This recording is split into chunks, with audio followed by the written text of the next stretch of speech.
अस्सलाम वालेकुम dear students, कैसे हैं आप सब। उम्मीद करती हूँ आप सब बहुत खैरियत से होंगे। आज हम करने जा रहे हैं जी strain energy in deformed materials. ये भी सब टॉपिक है हमारा मैकेनिकल प्रॉपर्टीज़ ऑफ सॉलिड्स के बारे में। तो हमें पता है कि जब हम किसी मटेरियल के ऊपर स्ट्रेस अप्लाई करते हैं तो उसमें डिफॉर्मेशन प्रोड्यूस होती है। तो अब देखिए, जब हमने किसी बॉडी में चेंज पैदा करना है, डिफॉर्मेशन पैदा करनी है, तो हमें उस पर वर्क डन करना पड़ता है, हमें फोर्स अप्लाई करनी पड़ती है। और फोर्स की वजह से उसमें स्ट्रेन यानी कि चेंज इन लेंथ जो है वो पैदा होती है। तो जब फोर्स भी लग रही हो और डिस्प्लेसमेंट भी कवर हो रहा हो या लेंथ में चेंज हो रही हो, तो तब हम कहते हैं कि वहाँ पे वर्क डन हो रहा है। तो क्योंकि वर्क डन हम कर रहे हैं किसी वायर के ऊपर या हम करवा रहे हैं किसी चीज़ के थ्रू, तो वो जो वर्क डन उस वायर के ऊपर होगा और उस बॉडी के ऊपर होगा जो डिफॉर्म हो रही है, जिसकी शेप चेंज हो रही है या जिसकी लेंथ चेंज हो रही है, तो उसके नतीजे में जो बॉडी में एनर्जी स्टोर हो जाती है उसको कहते हैं स्ट्रेन एनर्जी। ठीक है, तो डेफिनेशन ऑफ स्ट्रेन एनर्जी है the energy stored in deforming a material is known as strain energy. Yeah, the work done on a body in deforming a body is stored in the body as the in the form of a strain energy. तो इसके लिए क्या करना है, आपने consider a wire suspended vertically from one end. It is stretched by attaching a weight at the other end. We can increase the stretching force by increasing the weight by noting the extension L of the wire for different values of the stretching force. A graph can be drawn between the force F and extension L. तो इस तरीके से भी अब आप जो length है उसको एक्सटेंड कर सकते हैं।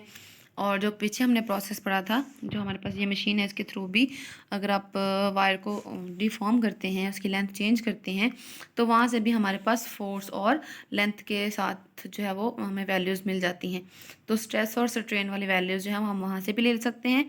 अदरवाइज़ अगर हम उसको खुद से करना चाहें, परफॉर्म करना चाहें, तो हम क्या करते हैं, वायर को एक साइड पे अटैच कर देते हैं और दूसरा एंड है उसके ऊपर हम वेट लटकाते हैं और वेट लटका के हम उसकी एक्सटेंशन जो है उसको चेक कर लेते हैं। तो दोनों केसेस में जो हमारे पास स्ट्रेस स्ट्रेन कर्व आएगी या फोर्स एक्सटेंशन ग्राफ आएगा, वो कुछ इस तरह का होता है। ठीक है, तो यहाँ पे देखिए उन्होंने जो पोर्शन लिया हुआ है वो आपके पास इलास्टिक लिमिट वाला पोर्शन लिया हुआ है, हमें प्लास्टिक डिफॉर्मेशन में नहीं करनी। तो जैसे ही हमारे पास ये ग्राफ आ जाएगा, तो ग्राफ से जो है हम फोर्स और लेंथ के हिसाब से जो बॉडी में वर्क डन होता है उसको कैलकुलेट कर लेंगे और वही वर्क डन जो है बॉडी में एनर्जी के तौर पे स्टोर हो जाता है। तो यहाँ पे आपको बता दिया हुआ है, कहते हैं by noting the extension L of the wire for different values of the stretching force, graph हमें मिल जाएगा। अगर इलास्टिक लिमिट जो है वह एक्सीड नहीं हुई, हम इलास्टिक लिमिट के अंदर ही हैं, तो एक्सटेंशन जो है वह डायरेक्टली प्रोपोर्शनल होता है फोर्स के, जो कि आपको पहले से पता है। As the force stretches the wire, जैसे जैसे फोर्स जो है वायर को स्ट्रेच करेगी, it does some amount of work on wire which is equal to the product of force and extension L. Suppose we are required to find the amount of the work done. फर्ज कर लें हमने work done जो है वो find करना है।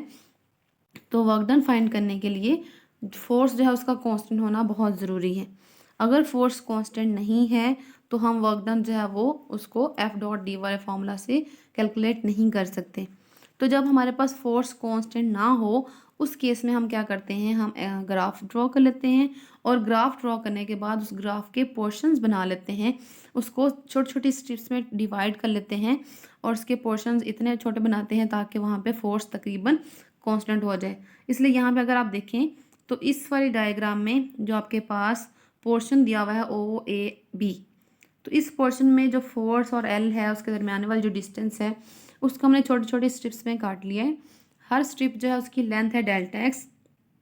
ठीक है, और तकरीबन हर जो स्ट्रिप है वहाँ पे फोर्स की वैल्यू हम कांस्टेंट कंसिडर कर रहे हैं। तो ओ ए से बी वाला जो पोर्शन है वहाँ पे ए पॉइंट पे जो हमारे पास लेंथ है या एक्सटेंशन है वो L1 है और इस पॉइंट पे जो फोर्स लग रही है वो F1 है।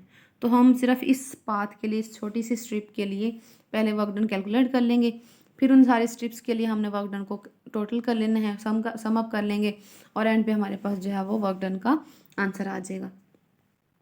तो यहाँ पे कहते हैं जी, suppose at some stage before the extension L1 से पहले हम किसी स्टेज पे हैं, is reached the force in the wire is F and that the wire now extend by a very small amount delta x।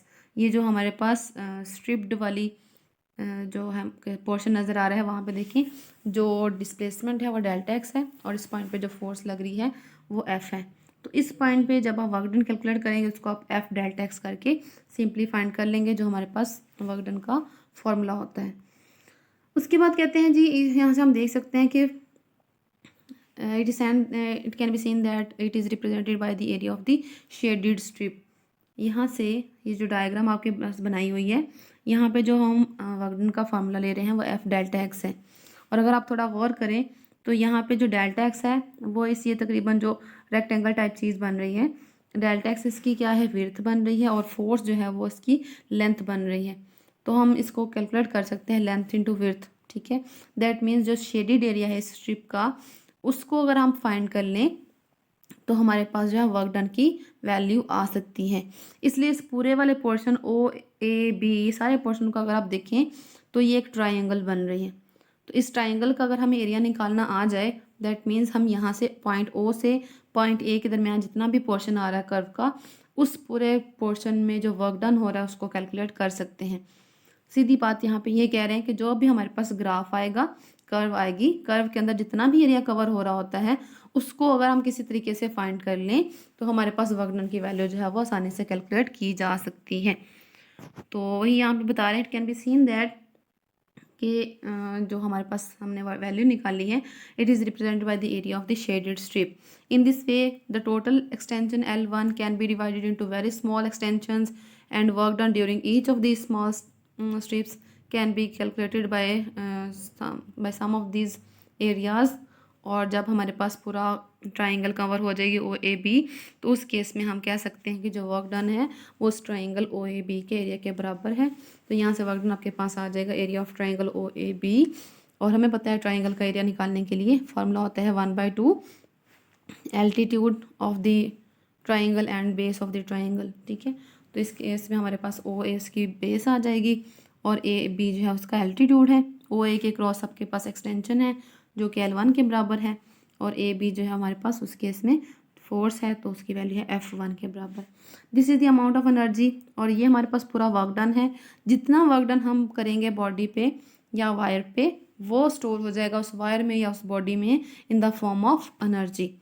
तो इसीलिए ये जो हमारे पास वैल्यू आई है 1/2 L1 F1, ये जो वर्क डन की अमाउंट है ये बॉडी में स्टोर होगी in the form of energy.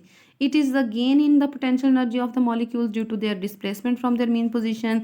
और इस इक्वेशन से हमें जो है वो एनर्जी जो मिलेगी वो जॉल्स में मिलेगी अगर फोर्स जो है वो हमारे पास न्यूटन में हो और एल जो है हमारे पास मीटर्स में हो। तो कहते हैं ये जो इक्वेशन है 17.9 can also be expressed in terms of modulus of elasticity.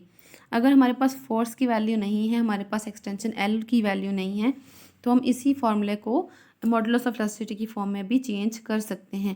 तो कहते हैं अगर ए हमारे पास एरिया हो of wire, cross section area A हो और लेंथ उसकी ए हो, टोटल लेंथ, तो यहाँ पे देखें क्या कर सकते हैं हम।